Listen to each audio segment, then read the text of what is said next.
Добрый день, дорогие соотечественники. Сегодняшняя наша тема называется «Грязные игры туркменской диктатуры». Портрет туркменского диктатора Гурбангулы Бердымухамедова. 19 февраля 2006 года, после смерти первого президента Сапармурада Ниязова, в Туркменистане президентом становится Гурбангулы Бердымухамедов. Он по специальности стоматолог и бывший директор стоматологического центра, а затем министр здравоохранения Туркменистана. Избрание второго узурпатора Туркменистана поддерживается из центра. Посещает его инаугурацию, поздравляет, и после этого Гурбангулы Бердымухамедов начинает править Туркменистаном. Внутренняя политика туркменского диктатора исходит от его партнеров. Фальшивая демонстрация успехов Гурбангулы Бердымухамедова, его состязания на скачках лошадей, музыкальные клипы, велогонка, стрельба пикапа, участие на ралли, полет в истребители и многое другое направлено на то, чтобы обмануть народ. И не только. Он этим самым отправляет месседж мировым политикам. На самом деле он никогда не занимался спортом, не служил в армии и не имел навыков летчика на летательном аппарате. Гурбангулы Бердымухамедов автор 48 книг. Человек, который не может произнести простую речь, может быть мыслителем. Вор, коррупционер, преступник, поддерживающий национал-шовинистическую политику в стране. Откуда может иметь мысли описание книги? Откуда он может иметь светлые мысли, скажем? Книгу пишут таланты, прошедшие испытания люди. Например, французский писатель Александр Дюма, его роман «Три мушкетеры» и другие. Второй пример – американская писательница Маргарет Митчелл. Или туркменский писатель Бердикер Бабаев, политический заключенный и писатель Александр Солженицын со своим романом «Архипелаг ГУЛАГ» и многие другие писатели мира. Вот это истина. А все, что представляет из себя диктатор Гурбангулы Бердымухамедов, грязный, воровской фальшь.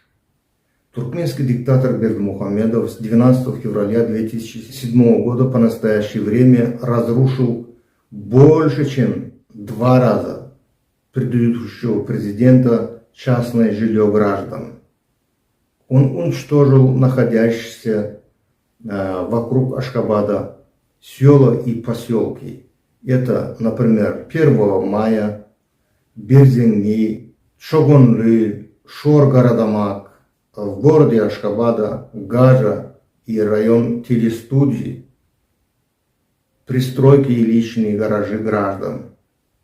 При этом режим никакой компенсации по нанесенным ущербам населению не выплатил. Квартиры взамен разрушенного дома получили родственники диктатора и его окружение.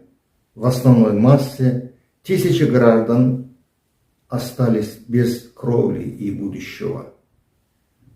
Туркменский диктатор разрушил заводы и фабрики. Например, Ашхабадскую кондитерскую обувную фабрику, пивзавод и другие. Тысячи граждан остались без работы и заработка. Он не решает вопросы землепользования и водоснабжения. В результате земли приходят к упадку и падает урожайность. Поэтому в сельских районах выросла безработица и бедность, а разорена сельское хозяйство Туркменистана. Финансовая система Туркменистана находится под контролем диктатора Бердымухамедова. Нет системного обеспечения банков, банкоматов наличными деньгами. Граждане, пожилые пенсионеры стоят в очереди и не могут получить пособие. Национальный банк прекратил конвертацию национальной валюты на доллары. Это говорит то, что туркменская национальная валюта обесценена.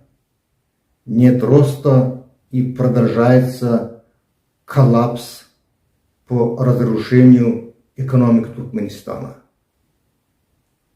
Права человека. Гурбангулы Бердымухамедов ведет политику, запрет на свободу слова и волеизъявления граждан. Его спецслужбы преследуют и невиновных граждан сажают в тюрьму. Там без вести пропадают граждане. В Туркменистане не работает социальная поддержка граждан. Политика. Диктатор Гурбангулы Бердымухамедов в 2016 году незаконно сменил Конституцию Туркменистана. В 2017 году, 12 февраля, незаконно избирался в президенты. Таким образом, он посодействовал избранию своего сына президента Туркменистана 12 марта 2022 года. И в настоящее время туркменский режим нелегитимно правит страной. Это был короткий анализ деятельности туркменского диктатора, узурпатора Гурбангулы Бердымухамедова. И сейчас он правит Верхней палатой Туркменистана и хочет стать туркменским Хамини. Вот это грязные игры диктатора Бердымухамедова. Уважаемые соотечественники и друзья, Ассоциация демократического движения Туркмен-Харекет продолжает свою работу. Мы участвуем, и нас уже знают тут в Германии, Европе, как организацию, борющуюся за права человека в Туркменистане и за свободу Туркменистана от диктаторского режима. Буквально вчера я участвовал в большой демонстрации, которая проводилась в Берлине. И в центре Берлина мы свой путь начали от Бранденбургских ворот и, обойдя огромный участок города, центра города, пришли обратно к Бранденбургским воротам. Демонстрация была посвящена сохранению экологии, климата и в мире, и в Германии. Там участвовали многие люди из других стран, это было интернациональное, и в нем участвовал Туркмен-Харекет. Мы не останавливаемся, наше движение продолжается. Это движение началось с глубин туркменских тюрьм, да. И сейчас мы находимся в Европе. Мы идем к своей цели. Наша цель – освобождение Туркменистана от диктатуры Бердымухамедова. Я благодарю вас за то, что уделили внимание, послушали меня. Пожалуйста, ставьте лайки и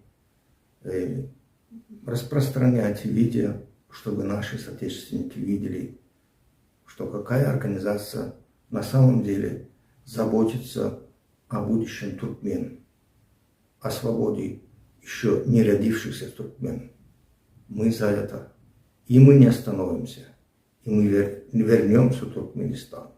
Гурбангулы Бердымухамедов, ты будешь отвечать за ворованные деньги, за разрушенные дома, за без вести пропавших людей в тюрьме Гурбангулы Бердымухамедов, за то, что не было конвертации, за то, что ты мучил народ оставил их без работы, без дома и заставил выехать, а там, в Турции, в России преследовал и давал команду, договаривался со своими дружками, чтобы депортировали туркменских граждан обратно в Туркменистан, где ты их ждал, твои спецслужбы ждали, потом определяли в СИЗО КГБ или другое. Да. Ты, Бердымухамедов, будешь отвечать за все. Время медленно идет, и медленно мы идем к цели тоже. Потому что ты очень большой вор, и за свое место ты платишь кругом. Мы об этом тоже знаем, Бердымухамедов. Закончится твое время скоро. До свидания, уважаемые граждане. До следующих встреч.